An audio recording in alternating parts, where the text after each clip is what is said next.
All right, the push-up challenge. Let me talk about the push-up challenge and get that out the way, because I think it's really important, and it's honestly is a great baseline for a lot of things, like I've stated in the first place.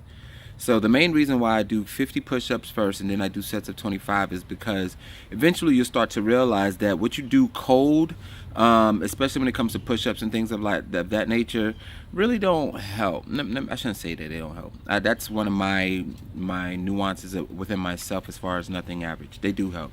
So if I were to come in and do 25 push-ups as my warm-up, great. But to take it to a next level, to make sure that every time I come back from a hiatus or from a break, and everybody takes a break from being healthy. Everybody takes a break from the gym, from running, from bodybuilding, from whatever it is that you're doing. Everybody, it's good to take a break. The key is that you don't want to always have to start over from the beginning each time you take a break. And I found that a lot of people, to be honest with you, that's really where they struggle at. It's not that you're not consistent over time as far as being in the gym or being healthy, or whatever the case may be. It's that when you are doing what it is that you want to do, you're not full-fledged all the way in it.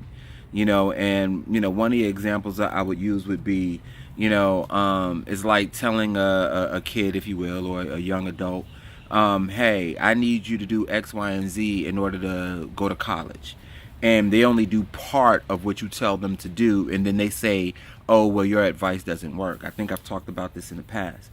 Um, and so the same thing goes with the gym. I'm in the gym all the time, and I see people's regular workouts all the time.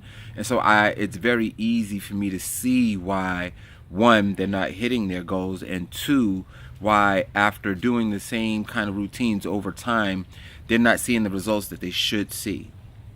And so I mitigate that by adding the 25 push-ups, the 50 push-ups in the beginning. So for me, the 50 push-ups is my warm-up. And then every set after that are the sets that matter. So we have 5 sets of 25. So those first 2 to 3 sets, you should actually be able to go through fairly easy. Those last 2 sets should be really, really hard, especially in the beginning. Now, if you're a push-up king, kind of like how I am and some other individuals, then obviously you're probably breezing through them, and that's why we added the abs. But for a lot of people, it's hard to do the ab routine and the push-up routine back to back. And please remember that the push-up challenge did have an ab routine, just like the squat challenge had. Your arms were supposed to go above your head, and you're supposed to do the kicks. And all of that is for a reason.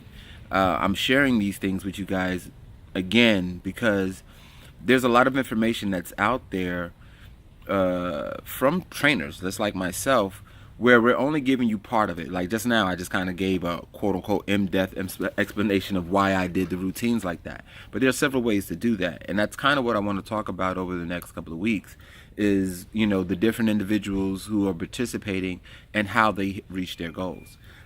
This is something that I've been really, really paying attention to for obviously the last 20 years in order to be successful. And this is what I'm going to share with you guys is, how do you have some level of consistency so that way you can at least see some level of change. And that's what we're looking for.